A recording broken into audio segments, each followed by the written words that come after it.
Hi students, this is Funny. Welcome back to my channel. JEE MAIN 2022 first session అయితే సక్సెస్ఫుల్గా complete అయింది. First సెషన్లో ఎంత మార్క్స్కి ఎంత పర్సెంటేజ్ వచ్చింది, ఎంత ర్యాంక్ రావచ్చు అనేది ఒక వీడియో చేశాను. అలాగే ఈ వీడియోలో మీరు రాసినటువంటి ప్రతి షిఫ్ట్లో 24th నుంచి 29th జూన్ వరకు జరిగిన మార్నింగ్ ఒక షిఫ్ట్, ఈవినింగ్ ఒక షిఫ్ట్లో మ్యాథమెటిక్స్, ఫిజిక్స్, కెమిస్ట్రీ ఎన్ని మార్క్స్కి ఎంత పర్సెంటేజ్ వచ్చింది, దాన్ని బేస్ చేసుకుని జూలైలో మనకి ఎంత స్కోర్ కనుక చేయగలిగితే మ్యాథ్స్, ఫిజిక్స్, కెమిస్ట్రీలో మనకి ఎంత పర్సెంటేజ్ రావచ్చు అనేటువంటిది ఓవరాల్గా ఈ వీడియోలో డిస్కస్ చేయబోతున్నాను. Before going to start this video, Google play store నుంచి నా యాప్ డౌన్లోడ్ చేసుకొని మీకు నా హెల్ప్ కనుక కౌన్సిలింగ్ వరకు కావాలి అనుకుంటే సెప్టెంబర్ 30th వరకు you can purchase the course JEE mentor అనే పేరు మీద.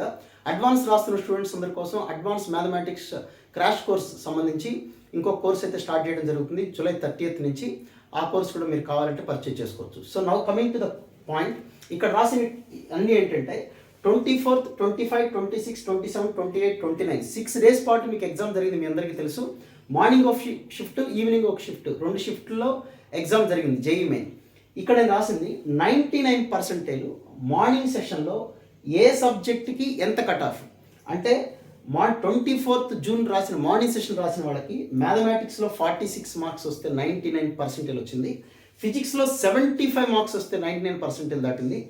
కెమిస్ట్రీలో 65%. మీకు ఆల్రెడీ ర్యాంక్ కార్డు కూడా వచ్చింది, మీకు స్కోర్ కార్డు కూడా వచ్చింది. ఆ స్కోర్ కార్డులో మ్యాథ్స్ పర్సెంటేజ్ ఎంత, ఫిజిక్స్ ఎంత, కెమిస్ట్రీ ఎంత ఉంది.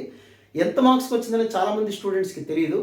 సో మ్యాథ్స్లో 46 అబవ్ వచ్చిన వాళ్ళందరికీ కూడా 99+ వచ్చింది మ్యాథ్స్లో. ఫిజిక్స్లో 75% వచ్చిన వాళ్ళకి, కెమిస్ట్రీలో 65+ వచ్చిన వాళ్ళకి. అలాగే ఈవినింగ్ సెక్షన్లో అయితే 45, 79, 70 ఇవన్నీ మీరు డీటెయిల్డ్గా చూసుకోవచ్చు. దీన్ని బేస్ చేసుకొని మనకి సెకండ్ సెషన్ జూలైలో జరుగుతున్నటువంటి సెకండ్ సెషన్కి ఎంత స్కోర్ వస్తే సేఫ్, మ్యాథ్స్లో ఎంత రావాలి, ఫిజిక్స్లో ఎంత రావాలి, కెమిస్ట్రీలో ఎంత రావాలి ఒకసారి చూడండి. మీకు 99% కనుక దాటాలి అనుకుంటే ఆన్ యావరేజ్ మీద 54 మార్క్స్ మ్యాథమెటిక్స్లో, 72 మార్క్స్ ఫిజిక్స్లో, 74 మార్క్స్ కెమిస్ట్రీలో. అయితే ఇక్కడ ఒక ఇంపార్టెంట్ పాయింట్ ఏంటంటే ఫస్ట్ షిఫ్ట్ లాగానే సెకండ్ షిఫ్ట్ పేపర్లు ఉంటాయి అనుకొని యావరేజ్ చేసింది. ఒకవేళ కనుక మ్యాథ్స్ ఈజీగా ఉండి, ఫిజిక్స్ కొద్దిగా టఫ్గా ఉండి, కెమిస్ట్రీ కనుక వేరే రకంగా ఉంటే మళ్ళీ అది వేరే రకంగా ఉంటుంది. ఇలాగే ఉంటాయి పేపర్లు జనరల్గా అని అనుకుని ఇస్తున్నటువంటి పర్సెంటేజ్ ఇది. ఓకే, సో అందులో మీరు తప్పుగా ఏమనుకోవద్దు.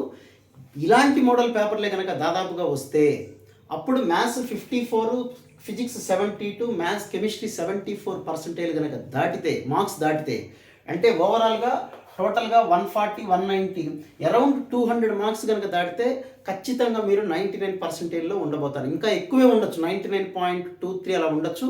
నేను కొద్దిగా ఎక్కువ మార్క్స్కే రాశాను. ఓకే, ఇది నా ఎక్స్పెక్టేషన్ అనమాట.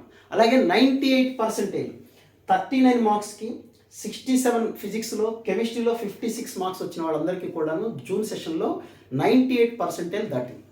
ఓకే, సో ఓవరాల్గా 90% మీరు కావాలనుకుంటే స్క్రీన్ షాట్ కూడా తీసుకోవచ్చు. 90% చూడండి. మ్యాథ్స్లో 18 మార్క్స్ 24th షిఫ్ట్లో ఫస్ట్ షిఫ్ట్ రోజున మ్యాథ్స్లో 18 మార్క్స్ వచ్చిన వాళ్ళకి, ఫిజిక్స్లో 31 మార్క్స్, కెమిస్ట్రీలో 29 మార్క్స్ వచ్చిన వాళ్ళందరికీ కూడా 90% దాటింది. అంటే మీకు 90% దాటాలి అంటే మ్యాథ్స్లో 22, ఫిజిక్స్లో 34, కెమిస్ట్రీలో 36 మార్క్స్, అంటే ఓవరాల్గా 50, 80 అంటే 90 to 93 మార్క్స్ కనుక వస్తే ఖచ్చితంగా మీరు 90%లో ఉంటారు. అడ్వాన్స్కి ఎగ్జామ్కి సెలెక్ట్ అవుతారు గ్యారంటీగా, ఓపెన్ కేటగిరీ స్టూడెంట్స్ కూడా. సో ఇది ఓవరాల్గా ప్రతిరోజు స్కోరు. ఇది morning session, evening session, 99% cut off. Okay, దీన్ని బేస్ చేసుకొని మీరు ఇంకొద్దిగా ఎఫర్ట్ ఎగ్జామ్ పేపర్ రాసేటప్పుడు ఫస్ట్ కెమిస్ట్రీ రాసుకోండి. తర్వాత మ్యాథమెటిక్స్ కనుక టఫ్గా ఉంటే go for physics, if not mathematics second choice కింద రాయండి. లాస్ట్ 1 hour కనుక మీరు ఫిజిక్స్ ఉంచుకోగలిగితే డెఫినెట్గా గుడ్ స్కోర్ చేసుకోవచ్చు. దీన్ని బేస్ చేసుకొని మీకు ఎంత పర్సెంటేజ్ రావాలి, మ్యాథ్స్లో ఎంత క్రాస్ చేస్తే బాగుంటుంది అంటే ఇప్పుడు 54 వచ్చినాయి అంటే మ్యాథమెటిక్స్ సంబంధించి అంటే మీరు దాదాపుగా 13 క్వశ్చన్స్ అబోవ్ చేయాల్సి ఉంటుంది. అలాగే ఫిజిక్స్లో 72 మార్క్స్ రావాలి అంటే ఇది కేవలం ఫిజిక్స్ ఈజీగా ఉన్నప్పుడు మాత్రమే పాసిబుల్ అవుతుంది.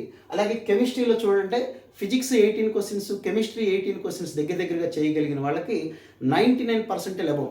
ఒకవేళ ఫిజిక్స్ ఈజీ టఫ్గా ఉండి మ్యాథ్స్ ఈజీగా ఉందనుకోండి, అప్పుడు 72 ఇక్కడ రాయొచ్చు, 50 ఇక్కడ 54 ఇక్కడ ఉండొచ్చు, అది డిపెండ్స్.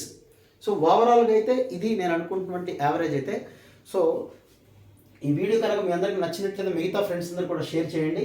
మళ్ళీ ఇంకొక వీడియోలో కలుద్దాం. Thank you guys.